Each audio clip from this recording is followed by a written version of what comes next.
Alhamdulillah wa kafa wassalatu wassalamu ala rasulil mujtaba Sayyidina wa habibina wa syafi'ina wa maulana Muhammadin al-Mustafa wa ala alihi wa ashabihi wa dhurriyyatihi wa kulli man taba'al huda.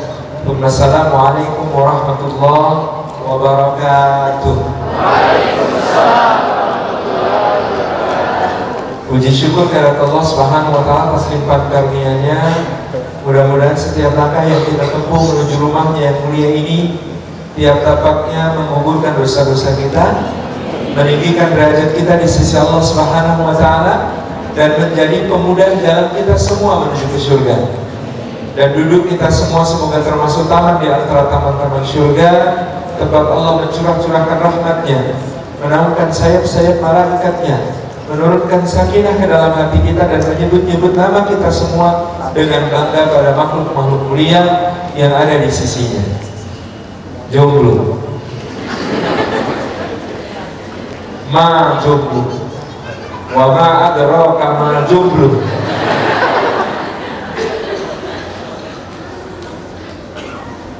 Jadi Allah Subhanahu wa taala itu memberikan kepada kita satu gambaran yang sangat indah di dalam Al-Qur'an Karim tentang pasangan suami istri dalam rangkaian ayat-ayat justru tentang puasa. Allah mengatakan di surah Al-Baqarah ayat ke-187, "Hunna libasul lakum wa antum libasul lahun."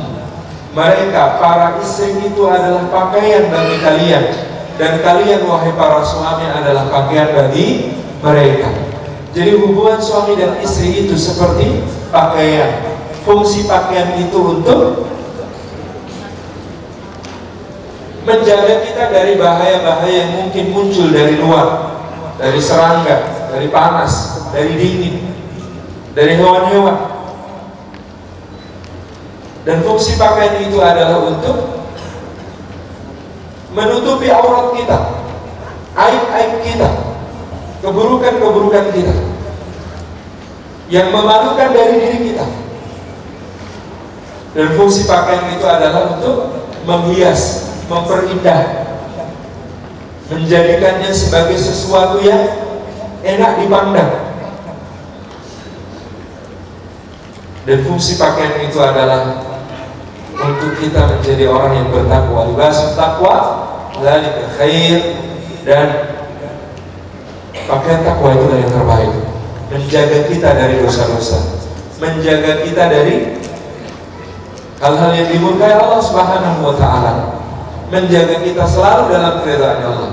Jadi pakaian itu di dalam Al-Quran menempati satu posisi yang penting kaitannya dengan jomblo, karena dengan penggambaran bahwa suami adalah pakaian bagi istri, istri adalah pakaian bagi suami, maka yang jomblo berarti belum.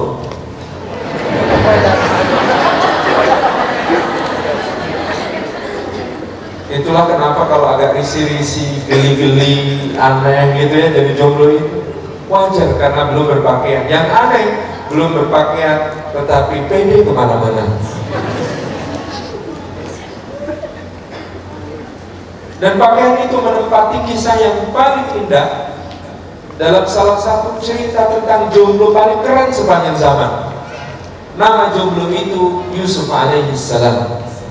Ketika dia dibuang oleh saudara-saudaranya ke dalam sumur, maka saudara-saudaranya membawa pakaiannya yang masih berlumuran darah palsu kepada ayahnya. Pakaian adalah sarana kedustaan saudara-saudaranya kepada Yusuf. Ketika jomblo ini digoda oleh majikannya, maka dia lari dari godaan itu, terobek bajunya, bagian belakang. Baju itulah yang menjadi saksi, pakaian itulah yang menjadi saksi bagi si jomblo ini bahwa dia tidak bersalah. Kalau antum digoda kayak Nabi Yusuf, bajunya sampai bagaimana? Nah, sampai. Kalau Yusuf kan sampai belakang karena melarikan diri. Ada yang bilang, saya sampai samping Ustaz, kok bisa? Saya tidak seolah yang sampai belakang sih, tapi saya juga insya Allah tidak sebejat yang sampai depan. Jadi saya tengah-tengah umatan wasaton. Maksudnya gimana itu? Ya tergoda sih, tapi gimana ya? Gitu. Ya nggak pengen sih, tapi kok banjir ya? Paham? Yang penting jangan sampai bajunya nggak sobek. Khawatirnya itu karena dilepas duluan. Subhanallah. Dan yang ketiga, pakaiannya Yusuf alaihissalam gamisnya yang dilemparkan ke wajah ayahnya yang sudah buta, yang membuat ayahnya bisa melihat kembali. Fartadda basira. Kemudian dia menjadi bisa melihat kembali. Jadi kisah tentang jomblo yang paling keren sepanjang zaman ini, salah satu jomblo paling keren sepanjang zaman ini adalah kisah tentang pakaian dalam 3 episode. Episode kedustaan saudara-saudaranya, episode digoda, dan episode reuni keluarga. Berarti pakaian itu penting, maka sungguh tidak penting jomblo yang tidak berpakaian, karena mereka tidak berpakaian. Tetapi jomblo adalah manusia yang tidak luput dari ujiannya Allah Subhanahu wa Ta'ala. Allah Azza wa Jalla berfirman di dalam surah Ali Imran ayat yang ke-14, kata Allah Azza wa Jalla, Zuyyina lin-nasi hubbus syahawati minan nisa wal banina wal qanatiril muqattarati minad dhahabi wal fiddah wal khairil musawwamati wal an'ami wal hars dzalika mata'ul hayatid dunya wallahu indahu husnul ma'ab. Sadaqallahu alazim. Kata Allah Subhanahu wa Ta'ala, zuyyina, dihiaskan, dijadikan indah, dijadikan mempesona, linnasi, bagi manusia. Apa yang dijadikan indah dan mempesona bagi manusia? Hubbus syahawati, cinta yang diikuti keinginan untuk menikmati, menguasai. Dari apa yang dia cintai itu? Hub dirangkai oleh Allah dalam ayat ini dengan asyahawat, cinta yang diikuti keinginan untuk memiliki, menguasai, merasakan. Dari apa yang dicintainya itu? Minan nisa'i, pertama-tama dari tentang wanita. Ujian pertama bagi laki-laki adalah wanita. Kalau ada yang diuji dengan sesama laki-laki, bersabarlah dan segera sembuhkan diri.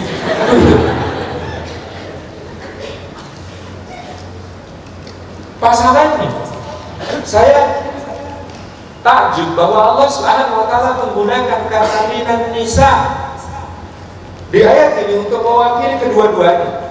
Ujian dengan adanya pasangan hidup. Kenapa minan nisa? Coba nanti tanya kepada bapak, kenapa pak kok senang sama ibu? Kenapa mi? Kenapa pi kok senang sama nami? Ditanya. Oh, sini juga ada Betawinya. Kenapa B kok senang sama iya gitu? Ya yang dari tunjuk mas ya. Ya kenapa bapak kok senang sama biungnya gitu. Coba tanya, apa rasanya? Sulit. Laki-laki akan sulit. Ya gimana ya ibumu itu? Bapak sudah senang, ya senang aja. Laki-laki kalau ditanya alasan mencintai pasangannya, itu sulit mendeskripsikan alasannya. Tetapi kalau wanita ditanya tentang alasannya mencintai, maka akan keluar kata-kata sifat. Bu, kenapa sih bisa cinta sama bapak? Bapakmu itu dulu, masya Allah sabar. Kalau ibu marah dia cuma dengerin, nggak pernah bantah. Bapakmu itu pinter, dia itu kalau ibu lagi marah dibawain makanan yang enak-enak, makanya ibu jadi gemuk begini. Saya gitu. Ibu bisa menjawab dengan deskripsi. Itulah kesulitan. Minan nisa diuji oleh Allah dengan wanita dan laki-laki itu ujiannya visual sekali. Maka kenapa ada perintah untuk menundukkan pandangan, gitu ya, menahan sebagian pandangan kepada, pertama-tama Allah perintahkan di surah An-Nur 30 itu untuk laki-laki. Wa kullil mu'minina yaghuddu min absarihim wa yahfazu furujahum. Katakan pada laki-laki beriman untuk menundukkan, merundukkan, menahan sebagian pandangannya. Kata sebagian berarti tidak semua. Seeing itu boleh, yang mulai nggak boleh looking at, apalagi watching. Nah itu kan beda ya. Seeing itu boleh, dan yang namanya seeing yang dibolehkan adalah yang selintas dan tidak diberikan perhatian khusus. Tidak disebut menahan sebagian pandangan, meskipun Anda kemudian menundukkan kepala dan memejamkan mata kalau terjadi sesuatu sebelum itu. Misalnya dulu saya tahun 2005 bersama kawan ada di sebuah Islamic book fair, lewat rombongan akhwat di depan, teman saya ini menundukkan kepala dan memejamkan mata. Saya tanya, ngapain bro? Betul basah, bukan, bayangin, astagfirullah.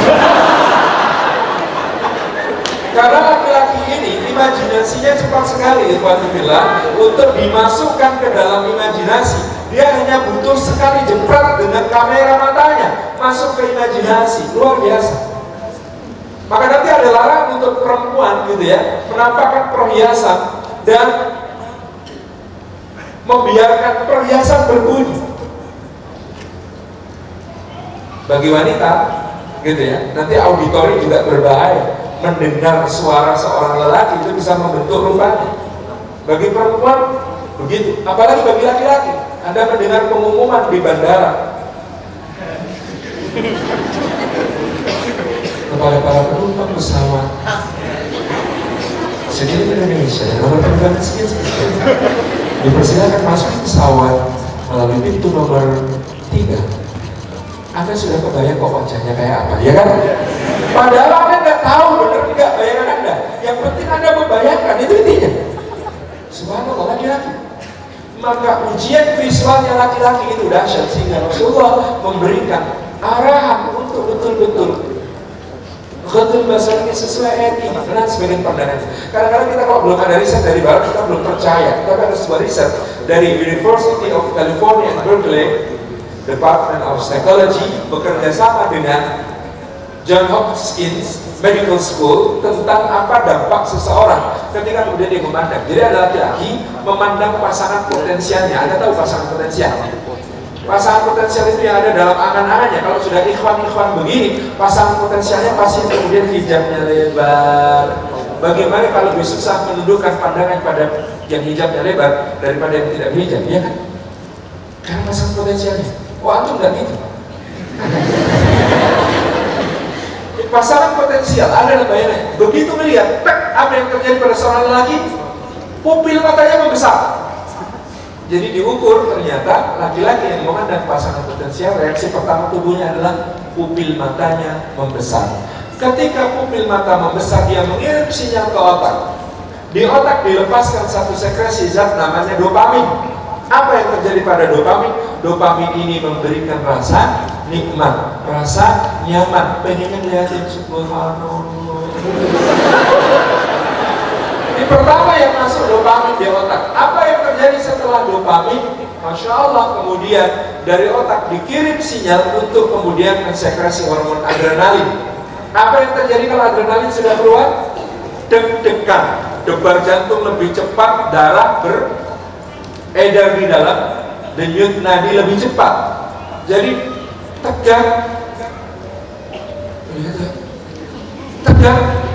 tegang asyik gitu. Tegang asyik. Nanti belum kita sampai ke berikutnya lagi. Kamu jangan tergesa-gesa. Kalau sudah kemudian adrenalin dipompa ke dalam darah, apa yang terjadi? Dia memberi sinyal. Selanjutnya adalah di keringatnya dikeluarkan gitu ya, feromon. Maka laki-laki yang mengeluarkan feromon itu, keringatnya menjadi sesuatu yang sangat menarik bagi lawan jenis. Bahkan feromon pada kadar tertentu terhirup oleh seorang wanita yang pasangan potensialnya adalah laki-laki itu bisa memicu ovulasi pada perempuan. Sel telur dilepas dari tuba falopi, dari ovarium masuk ke tuba falopi. Artinya apa? Mencium feromon bagi seorang perempuan bisa memicu dia menjadi subur. Oleh karena itu banyak perzinahan itu sukses. Suksesnya sambil begini gitu ya. Maksudnya terjadi kemudian kehamilan. Kenapa? Karena kemudian ini feromon pada lelaki ini memicu wanita untuk berovulasi, apalagi di masa suburnya. Subhanallah. Yang terjadi berikutnya, ini feromon ini risetnya sampai serem juga. Ada cowok disuruh main basket, kemudian cewek-cewek disuruh kemudian melihat cowok yang main basket ini sambil jingkrak-jingkrak menyemangati. Ketika cowoknya selesai main basket, diambil kaosnya. Kaos ini mengandung keringat yang berferomon, gitu kan? Ketika kemudian dia dihirup oleh sekumpulan wanita, maka yang terjadi memang tanda-tanda ovulasi terlihat. Luar biasa. Teman-teman yang bisa Allah, apa yang terjadi berikutnya ketika feromon sudah keluar? Bahaya kalau dihirup. Kalau laki-laki sih nggak apa-apa menghirup. Sesama lelaki. Yang berikutnya adalah testosteron kemudian dilepas ke dalam darah. Maka darah itu diarahkan ke organ-organ yang sifatnya erogen, di bibir, dan tentu saja di tempat yang memang itu tujuannya. Gitu. Pada saat seperti itu dikatakan oleh penelitian itu, seorang lelaki sudah tidak bisa lain memikirkan kecuali satu hal itu, seks. Wah, biasa dampak memandang pada seorang pria. Maka Allah berfirman, katakan pada laki-laki beriman, hendaklah mereka menahan sebagian pandangannya dan menjaga keturunan. Makanya Anda tahu, coba kalau perhatikan ada ikhwan nangis sama akhwat nangis, yang dipegangi beda.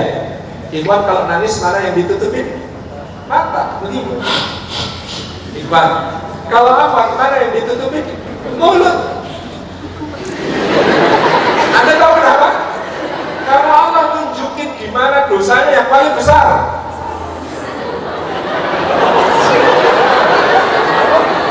Dosa lelaki itu mata, dosanya perempuan lisan. Clear itu. Coba nanti perhatikan wanita nangis sama laki-laki nangis beda. Tangannya mengarah kemana?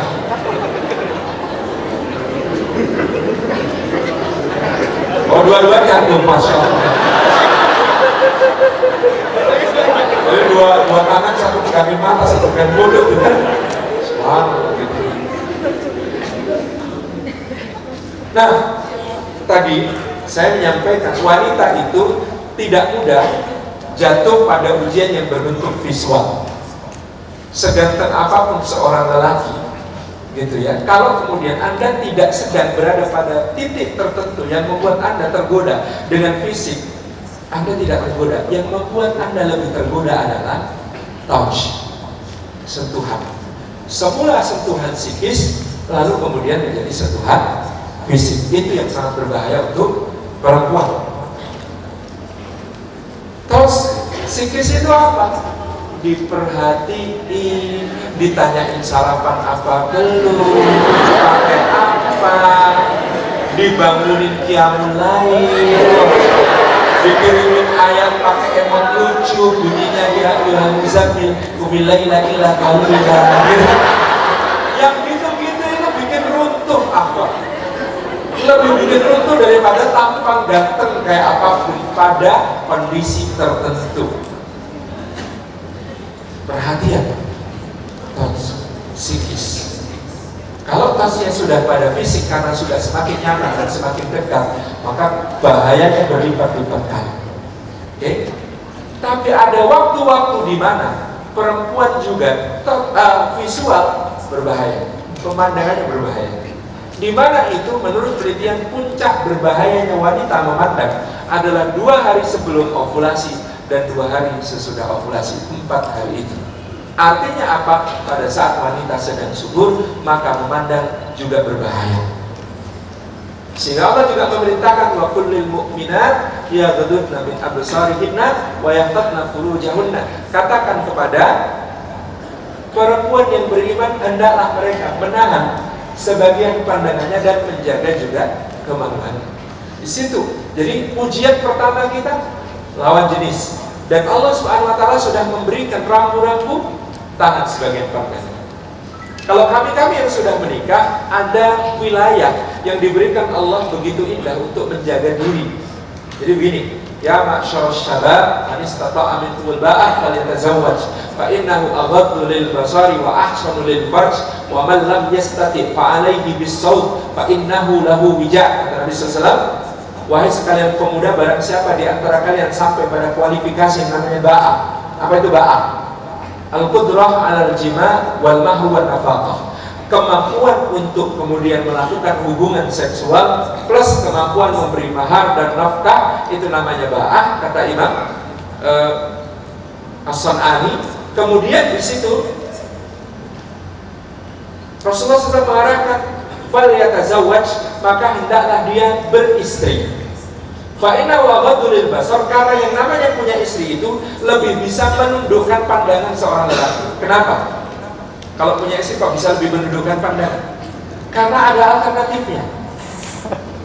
Kalau Anda melihat pemandangan berbahaya di dekat Anda, seperti saya langsung berpaling ke wallpaper handphone.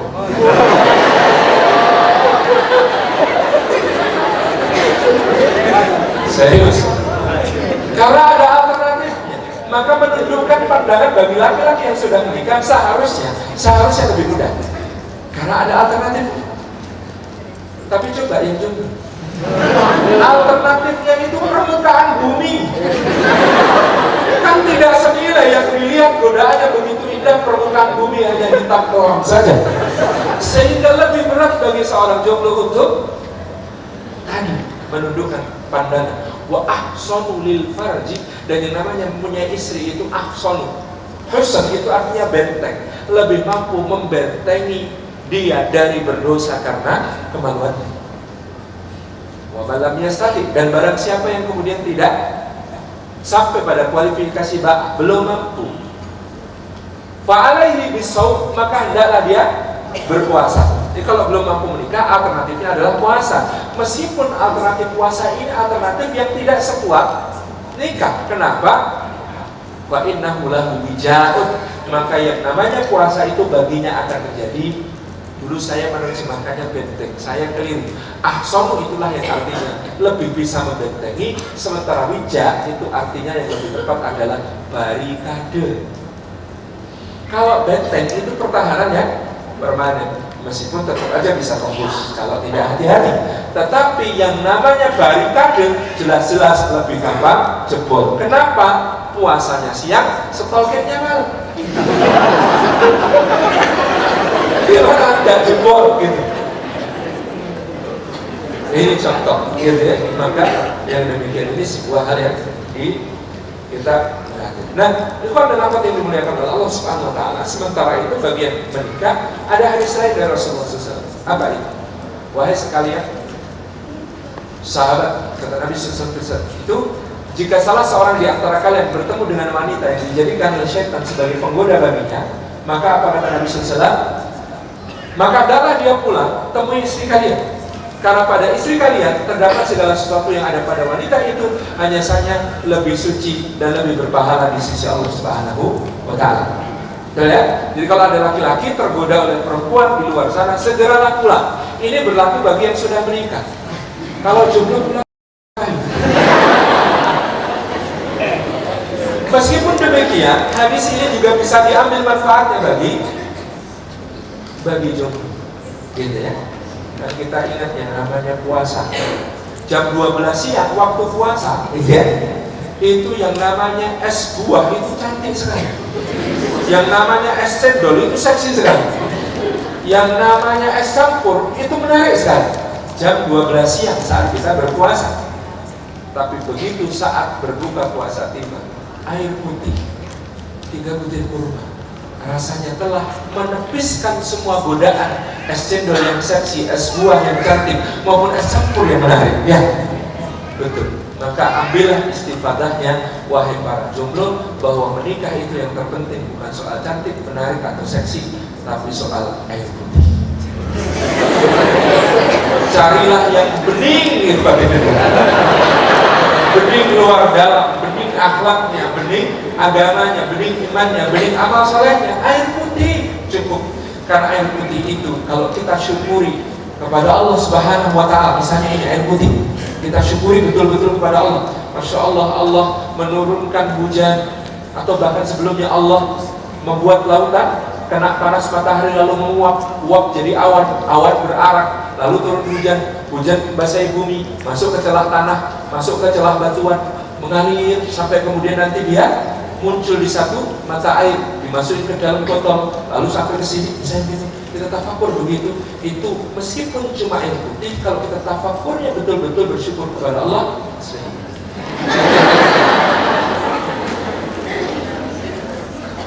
ada manis-manisnya.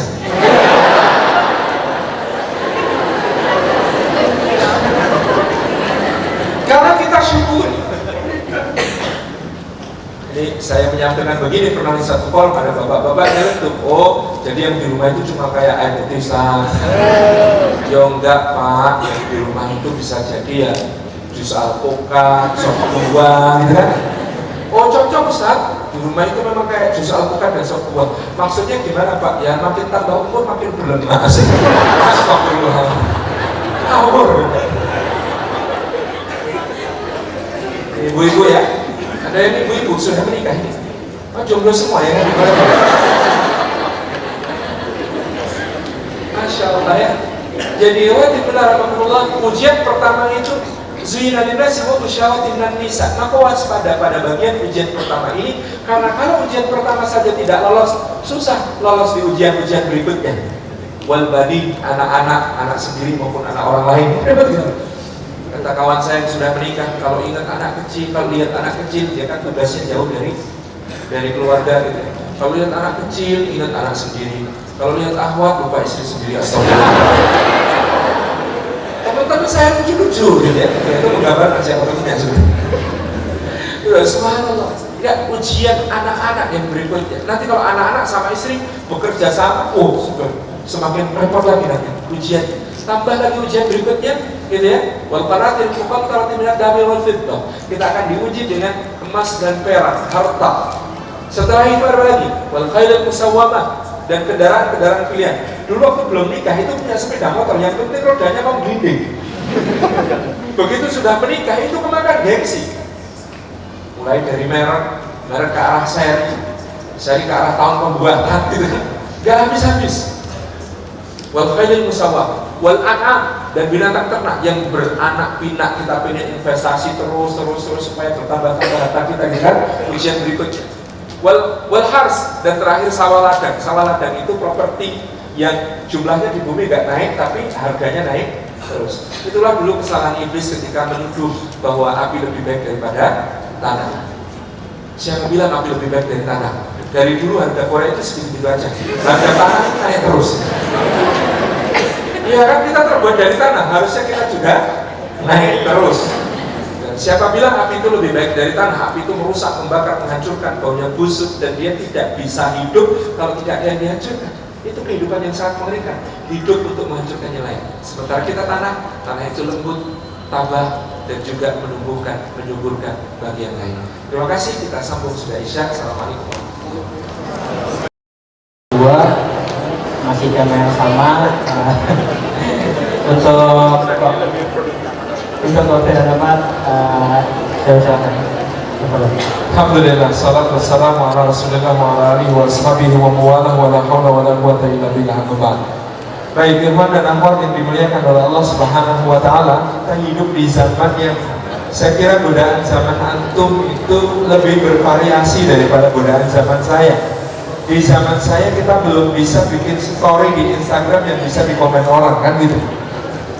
Saya sudah berada di zaman dimana saya gendong anak, di story saja ada komentar, ini subhanallah jadi pengen nyium bapaknya.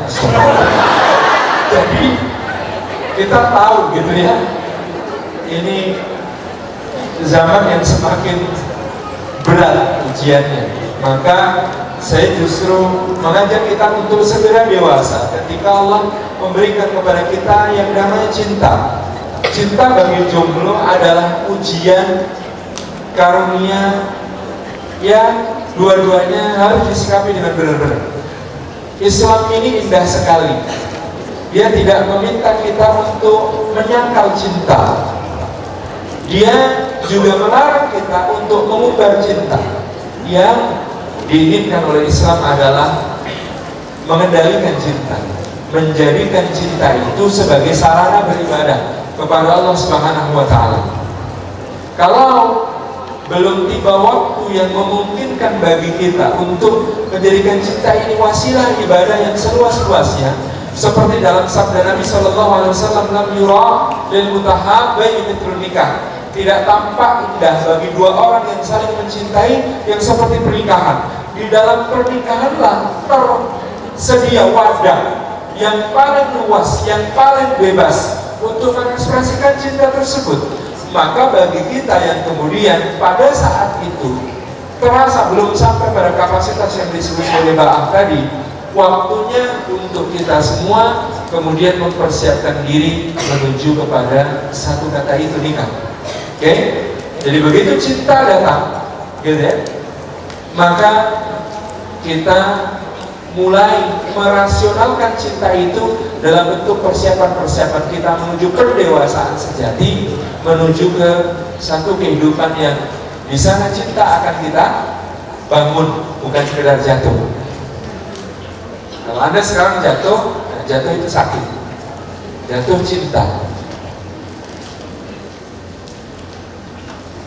Kalau bagi apa jatuh cinta itu kayak masukin ayam ke dalam kamar. Anda tahu gimana repotnya kalau ayam masuk ke dalam kamar? Meskipun kita satu saat nanti berhasil mengusir ayamnya keluar, apa yang terjadi? Kamar kita sudah berantakan duluan. Itu repotnya. Maka memanagenya, mengaturnya betul-betul menjadi satu prioritas kita. Kalau kita sudah kenal cinta, maka pertama yang kita pikirkan adalah bagaimana kita mempersiapkan ruhiyah kita menuju kehidupan di mana cinta mendapat ekspresi seluas-luasnya, yaitu nikah. Jadi sejak sekarang persiapan ruhiyah kita untuk menjadi seorang yang dewasa, yang cinta mengenal di situ ada tanggung jawabnya, yang di situ cinta ada komitmennya, yang di situ cinta ada satu yang membawa kita pada niat ibadah kepada Allah Subhanahu wa taala. Maka pertama persiapan ruhiyah. Di mana persiapan ruhiyah tentang cinta ini soal bagaimana kita mengeja cinta kita dalam kerangka ibadah kepada Allah. Siapkan ruhiyah kita untuk misalnya menggapai takdir Allah apapun itu di dalam keimanan. Contoh, bahwa kita menyadari jodoh itu tidak ada yang sempurna. Karena kalau ada yang sempurna, dia tidak memerlukan kita. Itu besarnya. Jodoh itu adalah perkara mencari yang tepat. Dua yang tidak sempurna, yang ditakdirkan Allah untuk saling menyempurnakan. Itulah jodoh. Maka kita mengimani bahwa jodoh itu sudah tertulis di Lauhul Mahfuz di sisi Allah Subhanahu wa taala. Dan kita dalam hidup lalu memahami kita ini terlalu sering terjebak cinta lokasi. Waktu masih SMP, ada paling cantik di seluruh sekolah SMP kita, paling menarik. Kita cinta sama dia. Begitu masuk SMA, ternyata yang paling cantik di SMP tinggal satu di antara beberapa yang lain. Maka kita kemudian tergila-gila pada bunga sekolah waktu SMA. Begitu masuk kuliah, ternyata bunga sekolah waktu SMA itu tidak ada apa-apanya dibandingkan dari daerah lain. Gak habis-habis. Kalau kita tidak segera dewasa soal ini, nanti setelah menikah juga tidak habis-habis. Udah punya istri, ternyata apa yang bisa dari istri saya ya? Yo ada. Masih ada gitu kan? Karena tidak habis-habis mencari. Maka disitulah kita kemudian memahami bahwasanya cinta bukan cuma soal ketertarikan, tapi cinta adalah soal bagaimana kita memilih. Dengan pilihan yang paling kita pasrahkan kepada Allah, pilihannya itu persiapan rohiyah. Tidak ada jodoh yang sempurna. Dia sudah tertulis di Lauhul Mahfuz untuk kita. Tidak akan tertukar. Tidak akan datang terlambat, hanya datang di saat yang tepat. Meskipun ada rumusnya, jodoh itu di tangan Allah. Kalau nggak diambil ya di tangan Allah terus kan.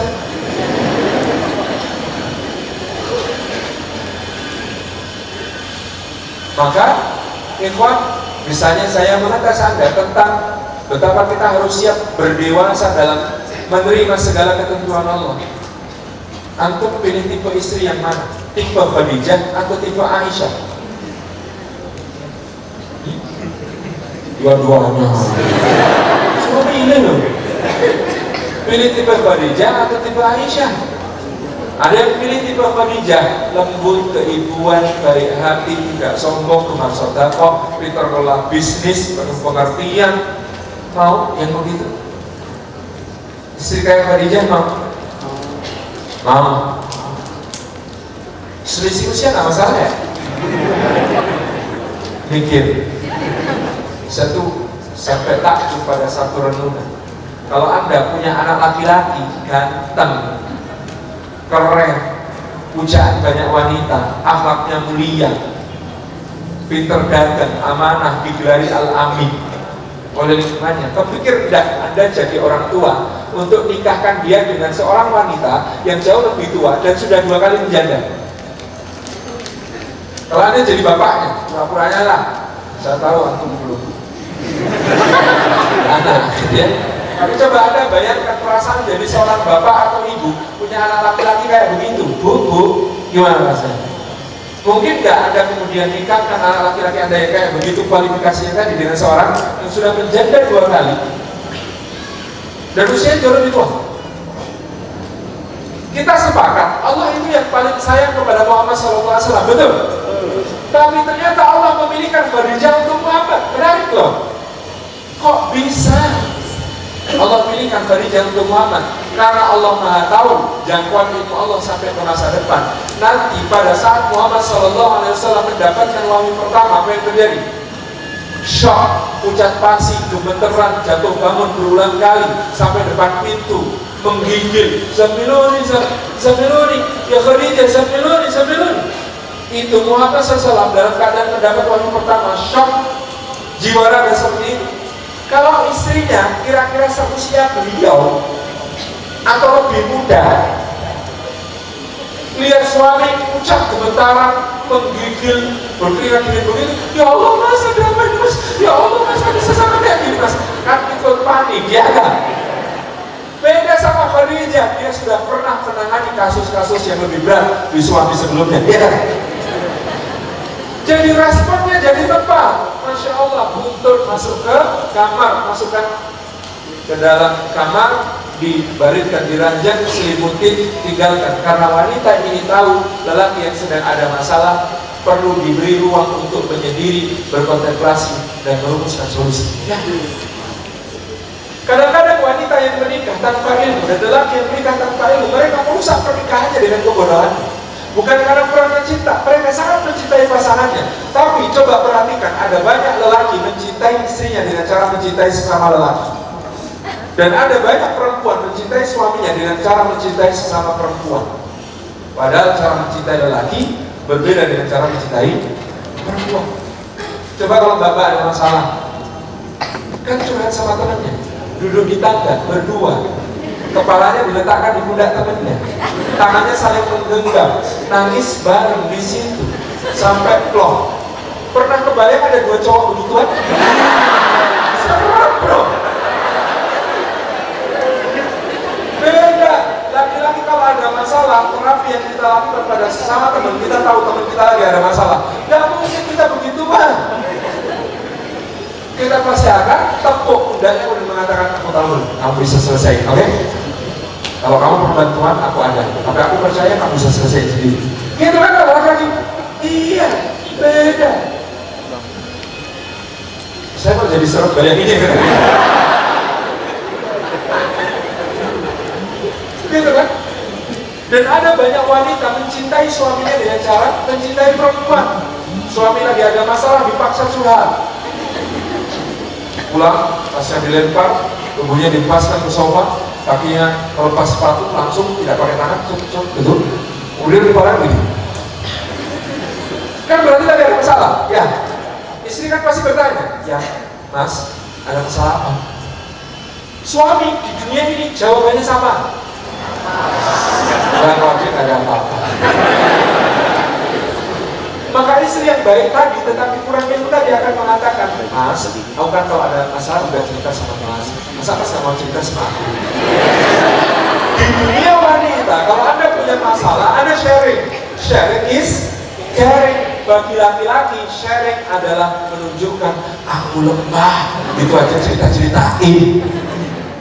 Ya kan, kita merasa lemah kalau masalah kita diketahui orang. Itu aja cerita, itu aja curhat. Lemah. Gitu, beda, psikologisnya beda. Suami bermaksud baik, dia tahu istrinya ngurusin rumah, ngurusin anak, ngurusin paut, ngurusin bedroom, ngurusin arisan, pengajian, macam-macam.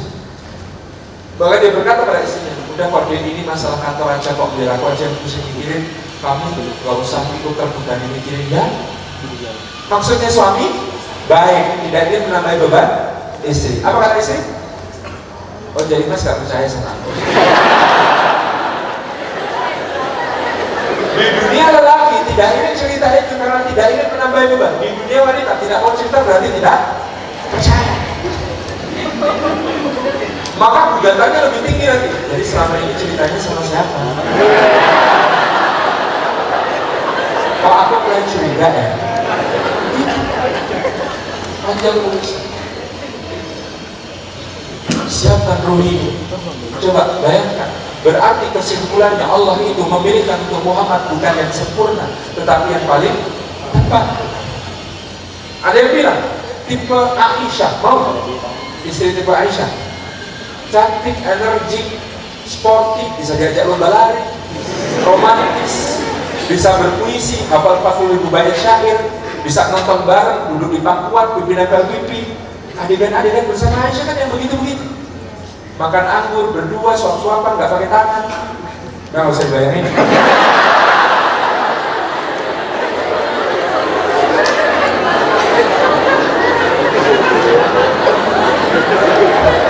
Jadi bayangin. Masya Allah, itu adegan bersama Aisyah kan yang romantis kan? Siap punya istri kayak Aisyah. Siap dengan cemburunya.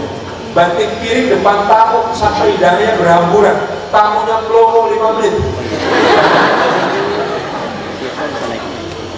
Berat menjadi istri Aisyah.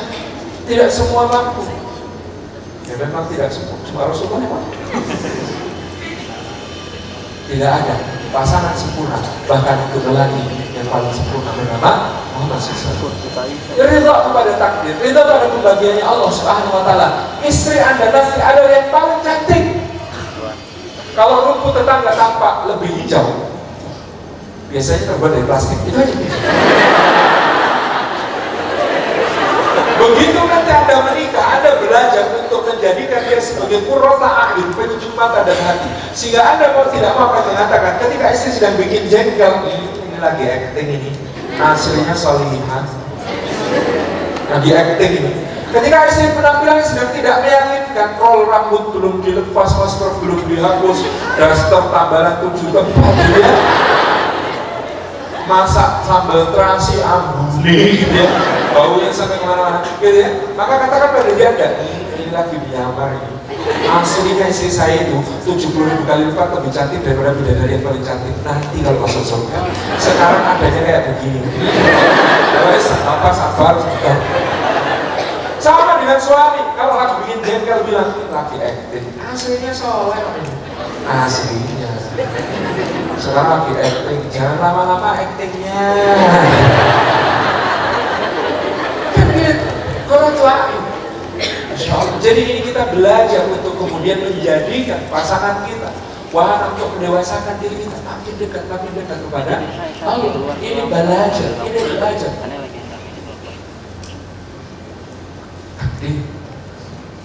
Yang kemudian diberikan oleh Allah SWT kepada kita. Wahai jomblo, persiapan ruhiyah untuk nanti ridha kepada ketetapan Allah, untuk ridha pada keadaan apapun pada pasangan Anda. Dialah the best yang bisa Anda dapat di dunia. Dan ukurlah diri Anda. Saya pernah menangani kasus hendak bercerai yang sangat antik. Ini zaman dulu, ketika kemudian karya saya salah satu teman FLP dibaca di mana-mana. Ada seorang suami datang kepada saya dan mengatakan, Ustaz, saya menceraikan istri saya. Kenapa mau diceraikan? Karena istri saya tidak seperti novel-novel FLP itu. Hah? Saya bilang, are you serious? Novel gitu loh. Kan dulu ada novelnya Mbak Izatul Jannah, Setitik Kabut Selangsa Cipta, gitu ya. Ada novel-novel begitu yang menggambarkan rumah tangga pasangan aktivis yang penuh dengan romantika. Istri saya nggak kayak novel ini. Loh kok sampai dulu nggak nikah sama novel aja? Zaman itu belum terkenal Pak Novel Baswedan ya gitu.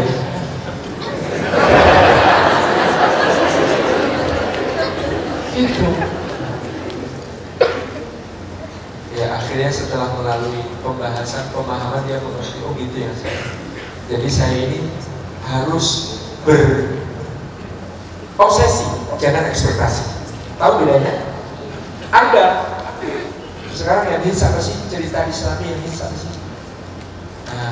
Ayat cinta masih hits ya. Ayat cinta 2 kemarin nonton enggak? Apa? Aku harus kasih contoh apa dong? Kalau Anda baca gitu ya, misalnya ayat cinta, lalu Anda membayangkan, wahai Ahmad, dia punya suami kayak Fahri, karirnya keren sampai ke Inggris, solih, baik hati pada tetangga, gini-gini. Itu namanya ekspektasi. Orang yang berekspektasi ketika memasuki dunia nyata, dia akan kecewa. Dewa juga begitu. Enak dia jadi Fahri punya istri Aisyah, terus habis itu nikah sama siapa? Kok jadi jawabannya Maria itu yang dulu. Mulia. Bagus. Kemudian ada Mulia, gitu ya. Ternyata kemudian dioperasi plastik. Tapi operasi plastiknya beneran, gitu.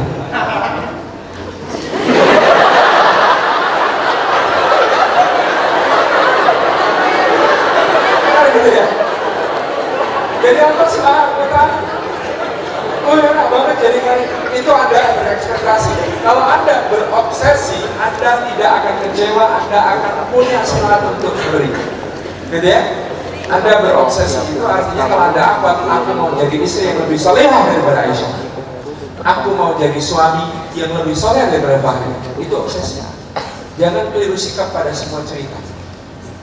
Apalagi nanti ada novel yang akan terbit, judulnya Sang Pangeran yang menjadi seri terakhir.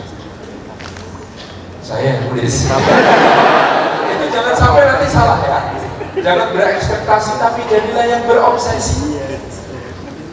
Berikan sesuatu, mensumbangsikan sesuatu, bukan untuk mendapatkan sesuatu. Anda nikah jangan yang dibayarkan nikah enaknya, ada yang masakin, ada yang pijitin kalau capek, ada yang cuci baju. Itu Anda mau nikah, apa mau mengumpulkan tukang laundry, tukang masak, sama tukang cuci? Ada juga kalau menikah, istri Anda yang sabar, tahu sabar? Pengeluh, capek banget masak dari tadi. Kerjaan skripsi gak nambah-nambah, depan laptop 2 jam, cuma tambah 2 baris. Kalian dicurahin begitu. Berat. Wah jodoh. Maka ruhiyah Anda harus sangat kokoh. Hubungan Anda dengan Allah harus sangat baik untuk kemudian berjalan pada sebuah pernikahan. Yang selanjutnya persiapan thaqafah, ilmu. Tadi saya sudah menyinggung, ada banyak orang menikah tanpa ilmu dan jadi masalah. Sepele-sepele jadi besar kalau tanpa ilmu. Kalau dengan ilmu, maka insya Allah menjadi sesuatu yang simpel, sederhana. Contoh, cara berpikir. Beda loh laki-laki dan perempuan. Laki-laki itu pikirnya kayak obat nyamuk, muter ke dalam. Perempuan itu kayak obat nyamuk, muter keluar. Sebenarnya itu supaya ketemu, tapi sering jadi nggak ketemu. Karena keluarnya terlalu keluar, masuknya terlalu masuk gitu. Nyambung. Maka Anda perhatikan kalau rapat, laki-laki kalau ngomong gimana? Coba ya kita sederhanakan masalahnya ya, jangan melebar kemana-mana dulu. Kita fokus pada isu yang ini, kita sederhanakan masalahnya. Habis itu kita kemudian bisa rumuskan solusinya. Oke? Tolong jangan melebar kemana-mana dulu. Kita fokus, kita sederhanakan supaya bisa ketemu solusi. Itu bapak-bapak, ya kan? Kata ibu-ibu apa? Jangan suka sederhanakan masalah, masih ini semua penting. Dengerin dulu ceritaku. Semua itu ada hubungannya, tahu nggak? Iya kan? Ibu-ibu itu relatif, hubungannya banyak. Sampai ada suami yang ngeluh, istri saya marah jadi histeris. Histeris masih histeris, bukan histeris. Histeris itu gimana? Kalau dia marah pada satu kesalahan saya pada saat itu, pada waktu T, maka dia itu bisa menyebutkan semua kesalahan saja awal pernikahan. Kamu dari dulu belum berubah, mas, ingat gak dua keluarga kayak itu? Masalahnya gini juga, ya Allah, 4 tahun loh mas. Saja kamu dari dulu. Laki-laki itu berhitung, perempuan itu enggak. Tahu bedanya? Laki-laki itu dalam hubungan mereka berhitung, perempuan enggak. Kalau aku sudah nemenin kamu 3 hari 3 malam, please, aku perlu waktu 3 jam untuk diriku sendiri. Aku mau ngopi sama teman-teman. Itu logika lelaki. Logika perempuan, kalau kau mencintai aku, kita harus bersama selamanya. Beda.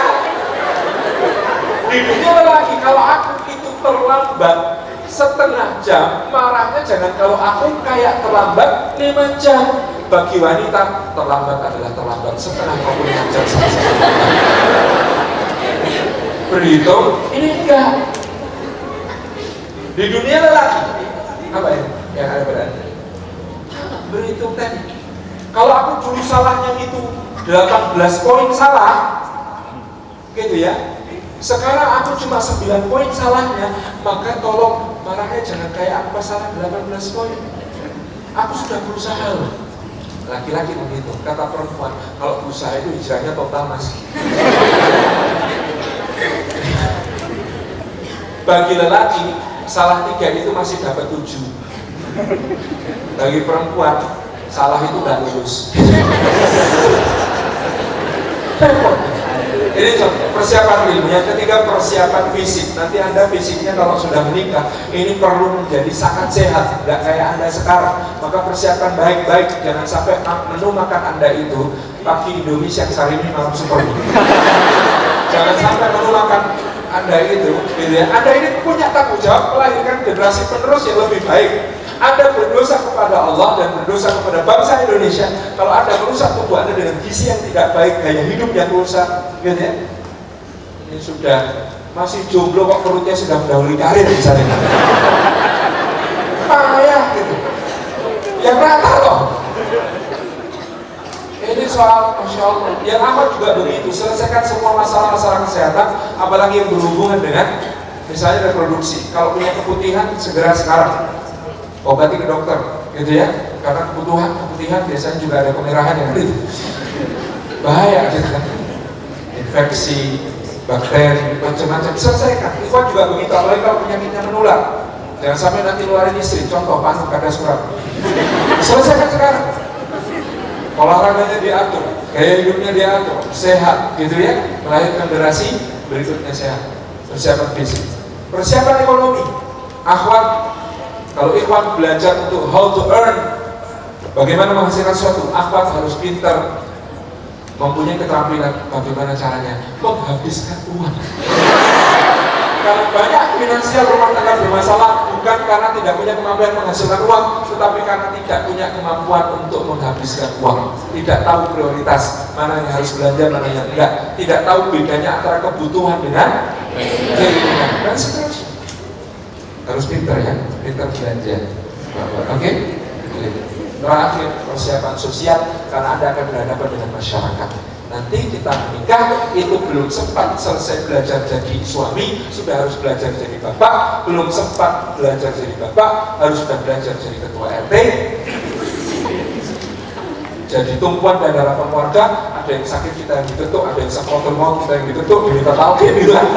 Ada yang kemudian menikahkan anaknya, kita diminta untuk jadi juru bicara pelamar gitu, macam-macam. Itu artinya Anda akan menjadi poros sosial dengan masyarakat untuk mengarahkan mereka kepada kebaikan-kebaikan. Oke, persiapan ruhiyah, persiapan sakafiyah, persiapan jasadiyah, persiapan keputusaniyah, persiapan ijtimaiyah. Selesai. Lengkapnya ada di buku Bahagia Merayakan Cinta. Masya Allah. Alhamdulillah. Oke, kita udah pada sesi terakhir dan ada beberapa poin yang sudah disampaikan oleh Ustadz dalam menjemput jodoh agar tidak jomblo lagi. Salah satunya adalah kita untuk dari kita masing-masing adalah mempersiapkan ruhiyah. Lalu kita juga harus belajar terus dengan ilmu, perkuat dengan ilmu, isi dengan ilmu, karena segala sesuatu hal tidak dijalankan dengan ilmu akan berantakan, akan tidak jelas. Mungkin benar tadi kata Ustaz, cinta mah cinta, cuman akan sangat berantakan kalau tidak didasari dengan ilmu. Lalu niatkan untuk beribadah karena Allah, karena jika sudah lurus niatkan karena Allah, insya Allah apapun permasalahan yang ada di dalam rumah tangga, insya Allah Allah akan bantu. Insya Allah pasti ada jalan dan pasti ada celah, pasti insya Allah. Dan persiapkan fisik, persiapkan ekonomi, dan persiapan sosial. Masya Allah. Itu beberapa poin yang bisa saya catat dan semoga ini menjadi ilmu yang luar biasa dan bekal untuk kita untuk kedepannya dan berkah untuk kita semua. Amin ya rabbal alamin.